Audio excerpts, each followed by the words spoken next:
Hello friends, कैसे हैं आप सब। मेरा नाम नवनीत, मैं आपका स्वागत करता हूं मैं अपने यूट्यूब चैनल पर।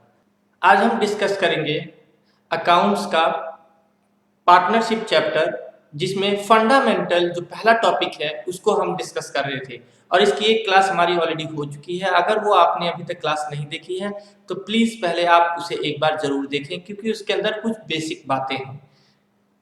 तो चलिए शुरू करते हैं। पार्टनरशिप। लास्ट क्लास के अंदर डेफिनेशन का पार्ट कंप्लीट किया था, कुछ पार्टनरशिप डीड के बारे में बताया था मैंने, और पार्टनरशिप डीड में क्या क्या होता है उसके बारे में भी बताया था। और आज हम उसी के बेसिस पर कुछ क्वेश्चंस को डिस्कस करेंगे, और वो जो क्वेश्चंस है वो मैं बताता हूँ और पूछता हूँ, थोड़ा सा रिवीजन हो जाएगा हमारा।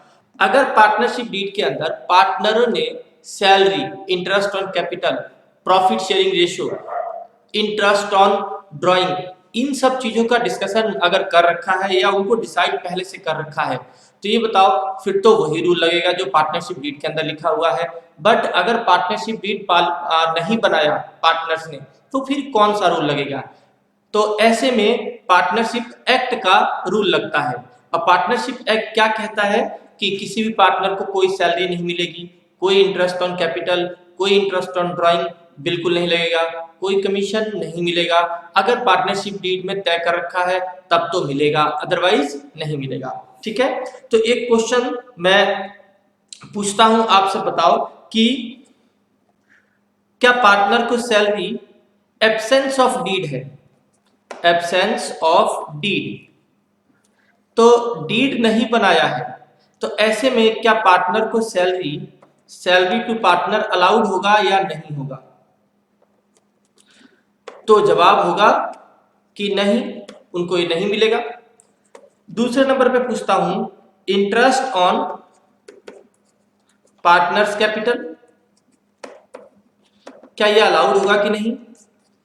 तो इसका भी जवाब होगा बिल्कुल नहीं होगा। एब्सेंस ऑफ पार्टनरशिप डीड का मीनिंग क्या बताया मैंने। पार्टनरशिप डीड नहीं है, उन्होंने नहीं बना रखा, उसमें उसमें तय नहीं कर रखा है सब चीजें। तो ऐसे में ये उनको नहीं मिलेगा अगर पहले से तय नहीं किया तो। थर्ड नंबर में बोलता हूं, इंटरेस्ट ऑन पार्टनर्स लोन क्या होगा। तो 6% पर एनम होगा। 6% पर एनम, एक साल का इंटरेस्ट 6% के हिसाब से उनको मिलेगा। प्रॉफिट का डिवीजन किस रेशियो में होगा। प्रॉफिट डिवीजन रेशियो क्या होगा। तो रेशियो होगा इक्वली।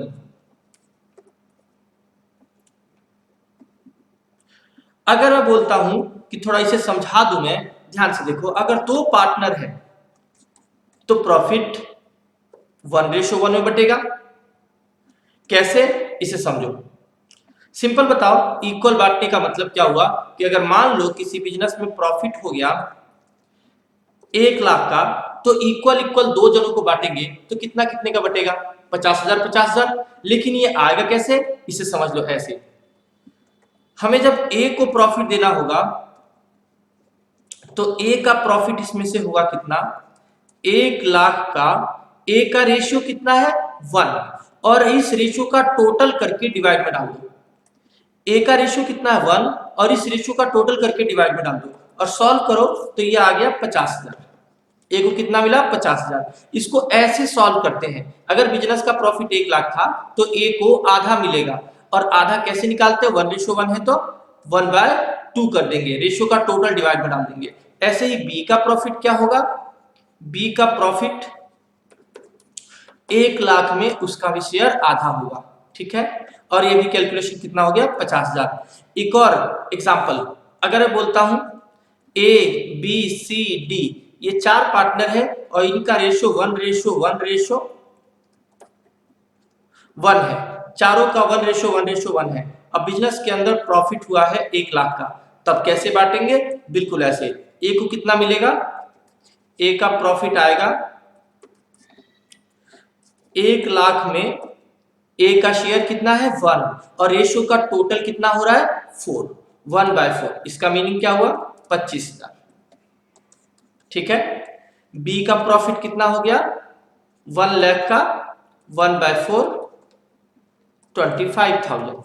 सी का प्रॉफिट कितना हो गया 1 लाख का 1/4 25,000 और डी का प्रॉफिट कितना हुआ 1 लाख का 1/4 25,000। सर अगर 3 होंगे तो क्या प्रॉब्लम है? अगर 3 होंगे तो 1:1:1 होगा, तो 1 लाख का 1/3 एक को मिलेगा और कितना आएगा 33,333 33,333 और ए का इतना आ गया, बी का कितना आएगा 1 लाख का 1/3 यानी इसका भी आ गया 33,333 और सी का कितना आ गया 1 लाख का 1/3 33,033। एक को 4 कर देना, एक को 4 कर देना जिससे प्लस करके वापस 1 लाख बन जाए, ठीक है, बिकॉज टोटल प्रॉफिट तो 1 लाख का ही था, तो कोई प्रॉब्लम नहीं, डेसिमल में भी आ सकता है। प्रॉफिट बांटने आ गया तो प्रॉफिट इक्वली बटेगा। अभी बताओ नेक्स्ट पॉइंट, अगर मैं बोलता हूं इंटरेस्ट ऑन ड्राइंग कितना लगेगा, बताओ पार्टनरशिप डीड नहीं लिखा है तो उसके अंदर कुछ भी इंटरेस्ट के बारे में, तो इंटरेस्ट ऑन ड्राइंग कितना लगेगा, इंटरेस्ट ऑन ड्राइंग लगेगा बताओ नील या 0 नहीं लगेगा, क्योंकि डीड में जब लिखा होगा पार्टनरशिप डीड के अंदर तभी इंटरेस्ट लगता है, अदरवाइज इंटरेस्ट नहीं लगता, ठीक है। अब मैं क्वेश्चन थोड़ा सा और आगे बढ़ता हूं और कुछ चीजों को डिस्कस करता हूं। चलो जी, आज हमने एक क्वेश्चन किया, ये क्वेश्चन, चलो आज हमारी क्लास का ये पहला क्वेश्चन हुआ। अब हम एक और क्वेश्चन 2 करते हैं।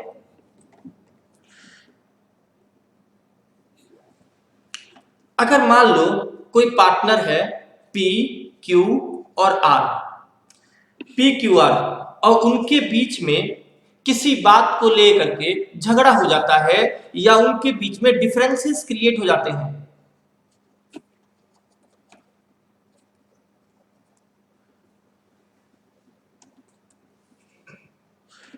तो अब ये बताओ A P Q R 3 partner हैं और उनके बीच में किसी बात को लेकर के झगड़ा क्रिएट हो जाता है या यूं कहो कि डिफरेंस हो जाता है और वो आपस में एग्री नहीं करते हैं किसी बात को लेकर के, तो फिर क्या रूल लगेगा? तो पहले तो मैं बात बताता हूं और उसके अकॉर्डिंग कंडीशन को डिस्कस करेंगे। बात कहता है कि P यूज करता है 20,000 रुपीज बिलोंगिंग टू फर्म,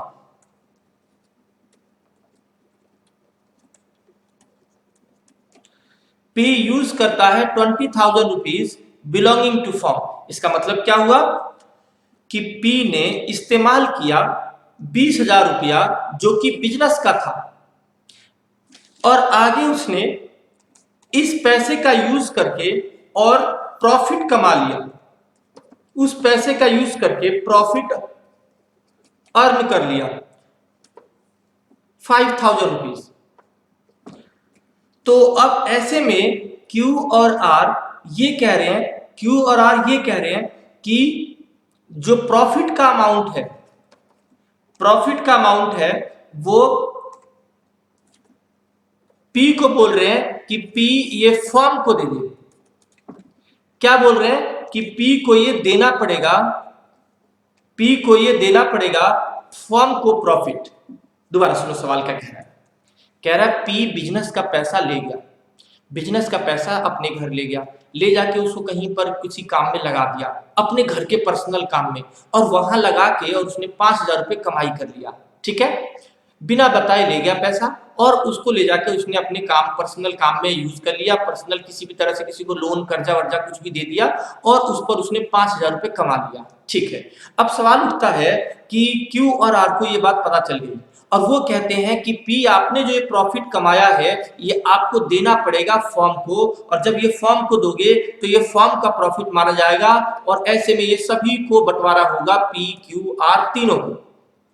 तो वो कहता नहीं भाई, इसको तो मैंने अपनी मेहनत से कमाया है, मैं तो इसका हिसाब तुमको क्यों दिखाऊं या तुमको क्यों दूं, ठीक है। तो रूल ये है कि भाई बिना बताए तुम बिजनेस का पैसा लेके चले गए और ले जाकर के उससे पर्सनल कामों में यूज कर रहे हो, ठीक है, और अगर तुमने उस पैसे का यूज करके कल को कोई कमाई कर लिया तो तुम्हें वो कमाई का पैसा बिजनेस को देना पड़ेगा। और वो कमाई सभी में बटेगी। ये रूल है। बात समझ आ गई? फिर से बोलता हूं, अगर कोई मालिक बिजनेस का कोई असेट इस्तेमाल करता है, कोई भी असेट अपने घर ले जाके या पर्सनल किसी काम के लिए यूज करता है और उसको यूज करके वो कुछ प्रॉफिट कमा लेता है, तो उस प्रॉफिट को उसे बिजनेस को रिटर्न करना पड़ेगा। ठीक है। दूसरी बात, अब मैं बोलता हूं, कहता है Q uses ₹5,000 belonging to firm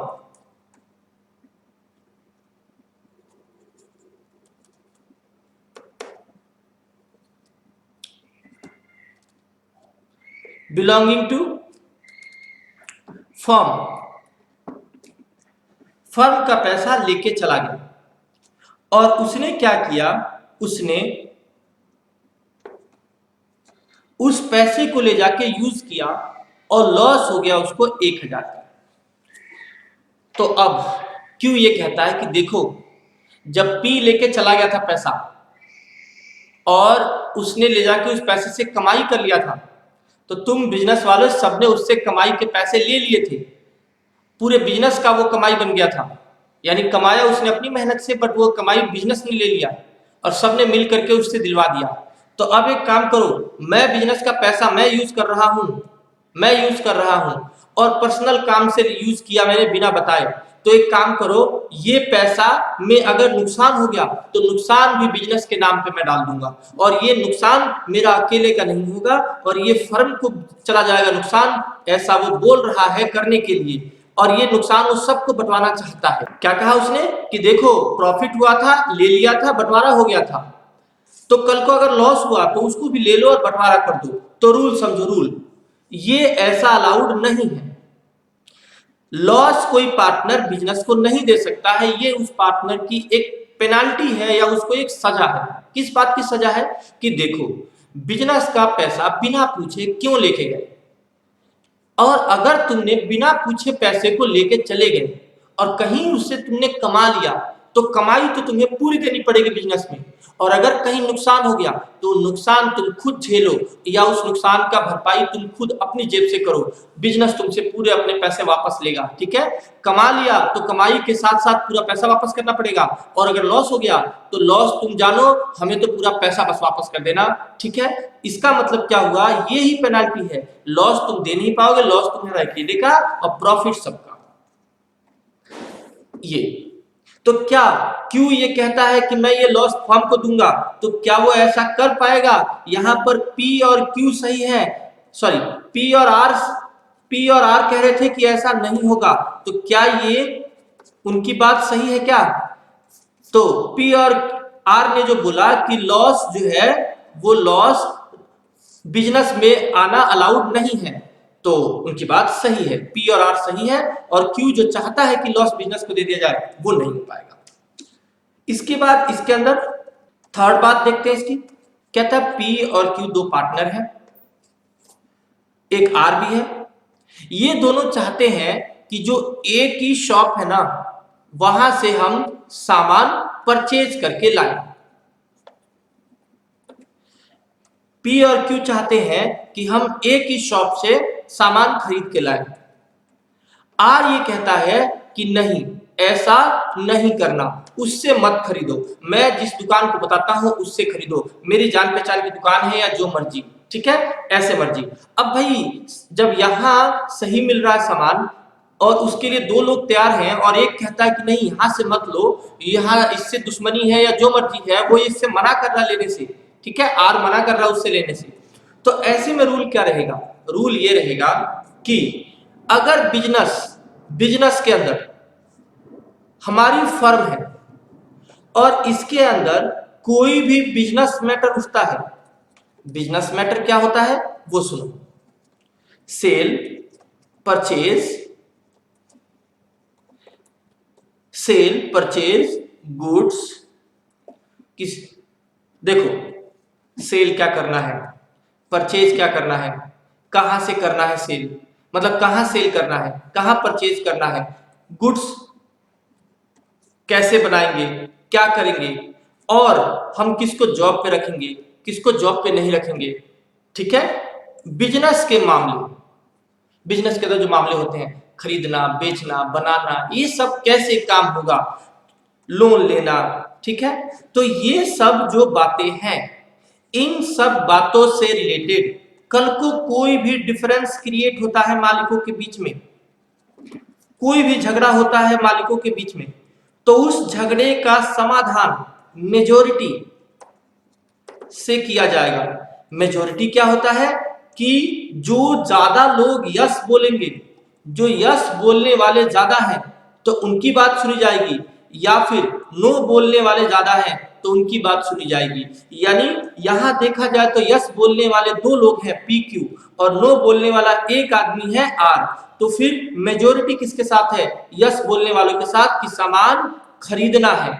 yes बोलने वाले लोग ज्यादा हैं और नो बोलने वाला एक पार्टी है, तो मेजोरिटी डिसीजन है यहाँ पर लागू होगा। दोबारा से रूल सुनो, बिजनेस का कोई भी मामला, सामान बनाने से रिलेटेड, लोन लेना, जॉब पे रखना, निकालना, सामान खरीदना, बेचना, क्या ये सब चीजें जो बिजनेस में होती हैं, उनसे रिलेटेड कोई भी डिसीजन लेते वक्त अगर मालिकों में डिफरेंस क्रिएट हो जाता है, कोई कुछ कहता है, कोई कुछ कहता है, तो उस डिफरेंस का सॉल्यूशन होगा मेजोरिटी डिसीजन से। अब मेजोरिटी जो बात बोलेगी, मेजोरिटी मतलब जितने पार्टनर हैं उनमें ज्यादातर लोग जो बात बोलेंगे वो बात मान ली जाएगी। अब हम नेक्स्ट बात करते हैं, Q and R want to admit C as new partner। Q और R ये चाहते हैं कि C को नया पार्टनर बनाकर बिजनेस में लेकर आ जाए। P does not agree, but P जो है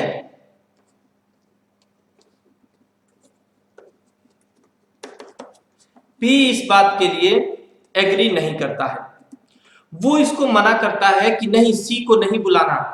Q और R कहते हैं नहीं इसको बुलाओ, और P कहता है नहीं बुलाना। अब यहां क्या रूल होगा, रूल सुनो। अगर बिजनेस के अंदर 2 बातें उठे, बिजनेस के अंदर 2 बातें, पहली बात है किसी का एडमिशन ऑफ पार्टनर, किसी पार्टनर का एडमिशन करना है, और change the objective of business.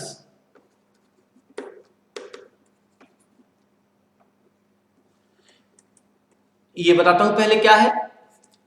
हम मान लो कल तक बनाते थे कैलकुलेटर, हमारा कैलकुलेटर बनाने का बिजनेस था, और अब मालिकों ने डिसाइड किया कि आज से हम चेयर बनाएंगे, कैलकुलेटर नहीं बनाएंगे, चेयर बनाएंगे। तो यहां पर क्या हुआ कि जिस चीज का हमारा बिजनेस था, अब वो बिजनेस बंद करके कुछ और बिजनेस खोलने की कोशिश की जा रही है। यहां पर बिजनेस के ऑब्जेक्ट चेंज किए जा रहे हैं, जो बिजनेस जिस बात के लिए बना था वो नहीं हो रहा है, अब कुछ और काम करने की कोशिश कर रहे हैं, ठीक है।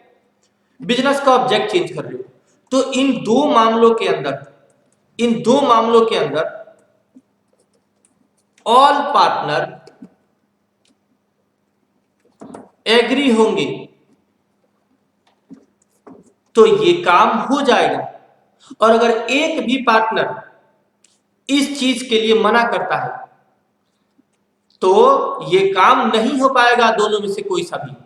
याद रखना, ऑल पार्टनर एग्री होने चाहिए इस काम के लिए, तो ये होगा। एडमिशन ऑफ पार्टनर समझते हो, बिजनेस के अंदर हम किसी नए पार्टनर को लेकर आए तब ये काम होगा।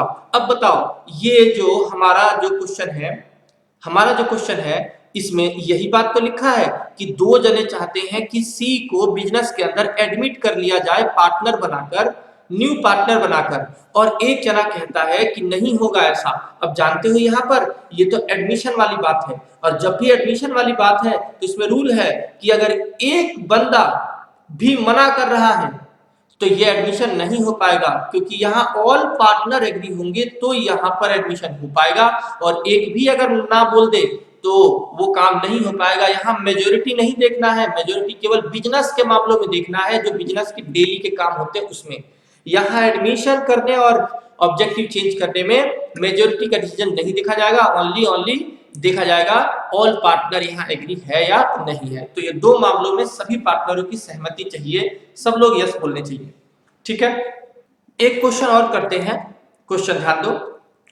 कहता है ए बी सी तीन पार्टनर है, ए बी सी तीन पार्टनर है, they do not have partnership deed, और इनके पास पार्टनरशिप डीड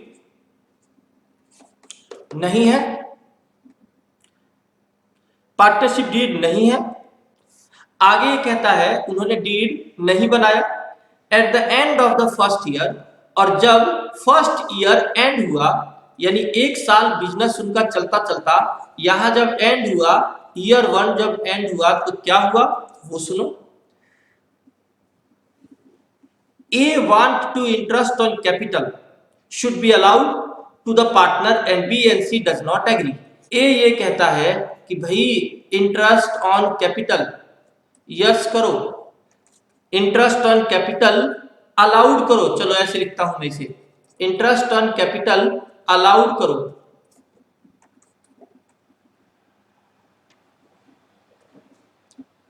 तो अब ये सुनो, अगर इंटरेस्ट ऑन कैपिटल अलाउड करना है, बी और सी कहते हैं कि ऐसा नहीं होगा। सवाल ये उठता है बात क्या होगी? बात ये होगी कि जब तुमने पार्टनरशिप डीड बनाया ही नहीं, इसका मतलब शुरुआत में जो एग्रीमेंट बनना चाहिए और उसमें शुरू में लिखना चाहिए था इंटरेस्ट ऑन कैपिटल, वो तुमने लिखा नहीं, तो लास्ट में चाहे मांगो चाहे कुछ भी करो, अब ये दो मिलने वाला नहीं है। इसका मतलब जब तक एग्रीमेंट में लिखा नहीं होगा तब तक इंटरेस्ट ऑन कैपिटल नहीं मिलता है। इसका मतलब क्या हुआ, बीसी सही बोल रहे हैं कि ए सही बोल रहा है? ए कहता है इंटरेस्ट दो, बीसी कहते हैं नहीं मिलेगा, तो बी और सी यहाँ पर क्या है, उनकी बात को सुन लिया जाएगा और इंटरेस्ट नहीं मिलेगा। ठीक है, सेकंड पार्ट क्या कहता है, ध्यान दो। एक सेकंड पार्ट कहता है बी एक कह रहा है कि पार्टनर को सैलरी अलाउड करो, बट ए एंड सी जो है वो इसे एग्री नहीं करते हैं। तो अब बताओ जी, क्या ये रूल होता है कि डीड में अगर पहले से तय नहीं किया तो अब ये नहीं मिलेगा?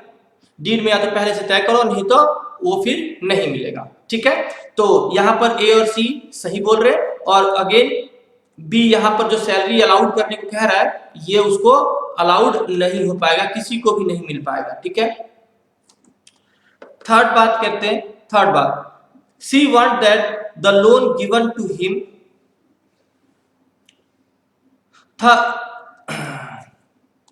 चलो थर्ड बात करते हैं। she want that the loan given by him to the firm should bear interest on interest। चलो अब थर्ड बात करते हैं। थर्ड बात कहता है कि सी ने फर्म को लोन दिया था और उस लोन पर वो 10% इंटरेस्ट मांग रहा है, और ए और बी इस बात के लिए एग्री नहीं करते हैं। सी जो है उसने फर्म को लोन दिया था, ठीक है, और उस लोन पर वो इंटरेस्ट, उसने किसको लोन दिया था, फर्म को, बिजनेस को, और उस पर वो इंटरेस्ट ऑन लोन मांग रहा है एट द रेट ऑफ 10%। और जानते हो डीड में कोई तय नहीं था, पहले से कोई तय नहीं था, तो ऐसे में क्या रूल रहेगा, डीड में तय किया नहीं तो फिर इंटरेस्ट 10% तो ले ही नहीं सकते ना, फिर तो कानून के अनुसार लोन का इंटरेस्ट ओनली कितना परसेंट मिलता है, 6% पर एनम। ठीक है, अगली बात करते हैं, चौथी बात। वो कहता है कि ए एंड बी ने बिजनेस के अंदर ना पैसा जो लगाया है वो लार्जर अमाउंट कंट्रीब्यूट किया है, लार्जर अमाउंट ऑफ कैपिटल लगाया है। दो जनों ने बिजनेस में ज्यादा पैसा लगाया है, ठीक है, और वो चाहते हैं, जैसे एग्जांपल के तौर पे मान लो ए बी सी तीन पार्टनर है, इसने लगाया 10 लाख, इसने लगाया 8 लाख और इसने लगाया 1 लाख। ठीक है, अब ये कह रहे हैं कि जो प्रॉफिट है, जो बिजनेस के अंदर प्रॉफिट हुआ है, वो प्रॉफिट बांटो कैपिटल के रेशियो में, कैपिटल के रेशियो में, मतलब 10 लाख रेशियो 8 लाख रेशियो 1 लाख, और इस तीनों में से लाख ऐसे काट दिया जाए ठीक है, या जो भी है 0 0 कट जाएगा, तो यहाँ कितना आ गया 1:8:10। और ये रेशियो में प्रॉफिट बांटने को कह रहे हैं मालिक, ये रेशियो में बांटने को कह रहे हैं कि ए और बी ने कहा कि देखो मेरे बहुत पैसे लगे हैं, तुम्हारे तो बहुत कम लगे हैं, तो इसीलिए जिसका ज्यादा पैसा लगा है वो प्रॉफिट में हिस्सा भी ज्यादा लेगा। ठीक है, लेकिन हिस्सा ज्यादा कब मांग रहे हैं वो सुनो ध्यान से। शुरुआत में जब डीड बनाया था तो उसमें कुछ ऐसा रेशियो उन्होंने लिखा ही नहीं था, और जब ईयर 1 खत्म हो गया, प्रॉफिट जब आ गया, तब कहते हैं कि ऐसे बांट दो इसको, तो ऐसा रूल नहीं लगेगा, ऐसा रूल नहीं लगेगा। रीजन क्या है, अगर पहले से तय करके रखते डीड के अंदर तब तो ये रूल लग जाता, लेकिन अगर पहले से रेशो तय नहीं किया तो फिर तुम्हारा प्रॉफिट कैसे बटेगा, तीनों को इक्वल बटेगा, चाहे कितना भी पैसा किसी का लगा हुआ हो, इससे फर्क नहीं पड़ता, ज्यादा पैसा लगाओ चाहे कम पैसा लगाओ, अगर डीड में रेशो तय नहीं किया है तो आपको इतना ही बराबर बराबर मिलेगा। अगर ज्यादा लेना था तो शुरू में ही तय कर लो। अब चलो एक क्वेश्चन डिस्कस करते हैं।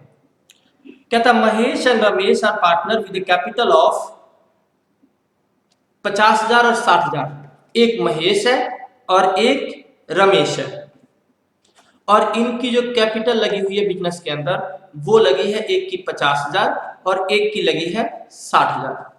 ठीक है, on 1 January 2016 Mahesh give loan 10,000 and Ramesh introduce 20,000 as additional capital. देखो जी, कहता है कि ऑन 1 जनवरी 2016, 1 जनवरी 2016, चलो मैं टाइम स्केल बना के समझाता हूं।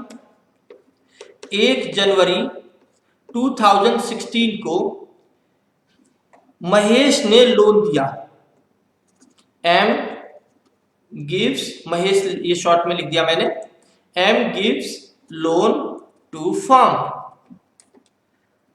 ₹10,000,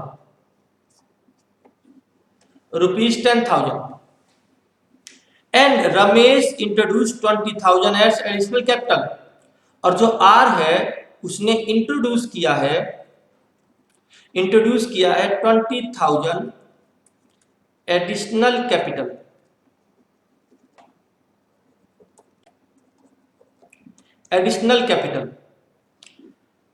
profit for the year ended 31 March 2016, और जो इस साल हमने 31 मार्च 16 आया, उसमें हमारे बिजनेस में प्रॉफिट हो गया 15,200 का। तो ऐसे में एक बात बताई गई है आगे कि there is no partnership deed, और पार्टनरों ने शुरुआत में कोई डीड तैयार नहीं किया था। ठीक है, पार्टनरशिप डीड नहीं था। अब आगे कहता है महेश और रमेश एक्सपेक्ट करते हैं कि 10% पर एनम और interest on loan and interest on additional capital जो एडवांस दिया गया है उस पे उन्हें लगेगा। महेश और रमेश ये एक्सपेक्ट करते हैं कि 10% per annum on the loan पे और एडिशनल कैपिटल जो है उन दोनों पे लगेगा। मतलब क्या है, मैं समझाता हूं सवाल को ध्यान से। शुरू में दो जनों ने पैसा लगाया, बीच में ये जब तारीख आई, ये तारीख, तो इस तारीख को क्या हुआ, एक मालिक घर से जाकर पैसा ले आया और उसने फर्म को लोन दे दिया 10,000 रुपए इस तारीख को। और दूसरे ने भी, देखो इन्होंने पहले से कैपिटल तो 50,000 लगा ही रखा था, शुरुआत में कैपिटल तो 50,000 इसका लगा हुआ था, और इस किसका, ये एम का था, और आर का कितना था, आर का था 60,000। शुरुआत से कैपिटल तो दोनों का लगा हुआ था, बट आगे क्या हुआ, कुछ बीच में जरूरत पड़ गई पैसों की, तो एक मालिक जाके घर से पैसे ले आया, लोन बोलकर उसने 10,000 दे दिया बिजनेस को, लोन बोलकर दे दिया बिजनेस को 10,000 रुपए। और दूसरा मालिक जो है वो आर, उसने क्या किया, घर से जाकर 20,000 रुपए लेकर आया और उसने बोला कि मैं अपनी कैपिटल जो है उसी में ये पैसा बढ़ा रहा हूं, एडिशनल कैपिटल और घर से ला रहा हूं। ठीक है, और अब दोनों ने एंड में ये डिसाइड किया कि हम ना ये जो पैसा है इस पर 10% इंटरेस्ट, 10% इंटरेस्ट, ये जो एक्स्ट्रा पैसा कौन सा, लोन वाला, और जो इंटरेस्ट जो ये कैपिटल दिया गया, इन दोनों पर जो एक्स्ट्रा पैसा है इन दोनों पर 10% इंटरेस्ट की उम्मीद लगा के बैठे हैं, 10% इंटरेस्ट की उम्मीद लगा के बैठे हैं, ऐसा वो सोच रहे हैं लास्ट में।